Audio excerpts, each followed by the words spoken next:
Okay guys, in this video I'm going to talk about consistency versus intensity and what's different about them and why. So firstly, so we're on the same page, consistency is macro. I'm thinking long term, like can you show up 80% of the time over the phase of a year or something like that.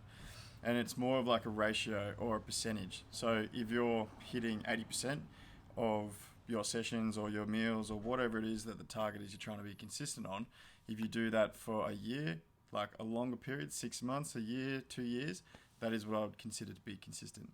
Now, intensity is more like for 8 weeks, you're an absolute animal and you eat all amazing foods, you train 5 days a week, you do all the things, and then by the end of those 8 weeks, you start to tone back and you chill out because it's not manageable, right?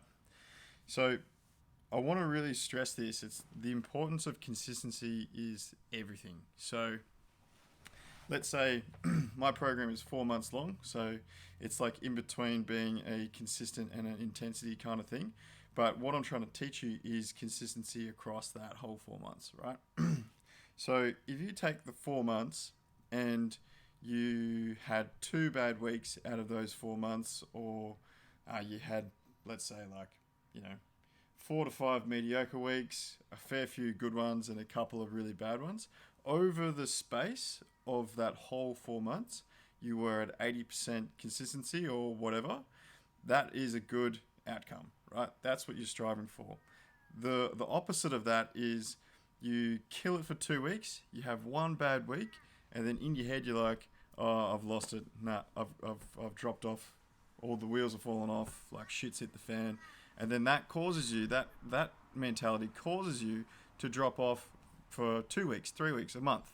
And then before you know it, you're back into this cycle of intensity, and then nothing. Intensity, then nothing, like that. So I want you to start looking at your health and your training and your journey as more of a long-term thing.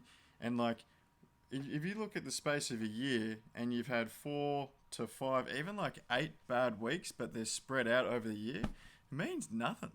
It honestly means nothing. Like you're not losing anything from that. And that's like 8 weeks. It sounds like a long time, right? Like it really isn't that bad.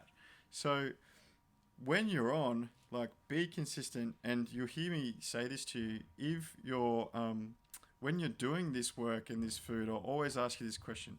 Is this something that you can see yourself maintaining for a long time?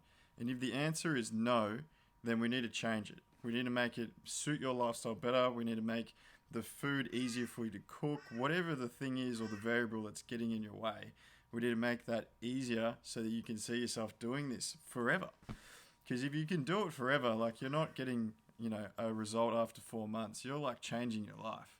And that's what I'm about. I'm not about 8-week challenges and getting the photo before and after and, woohoo, look at me, I did a challenge. Like, I want to change your life, and I want you to change your life for the better, okay? So if we can change that mindset to being long-term, consistent, bad weeks don't phase us. It happens. It's life. We move on and we get back to the process.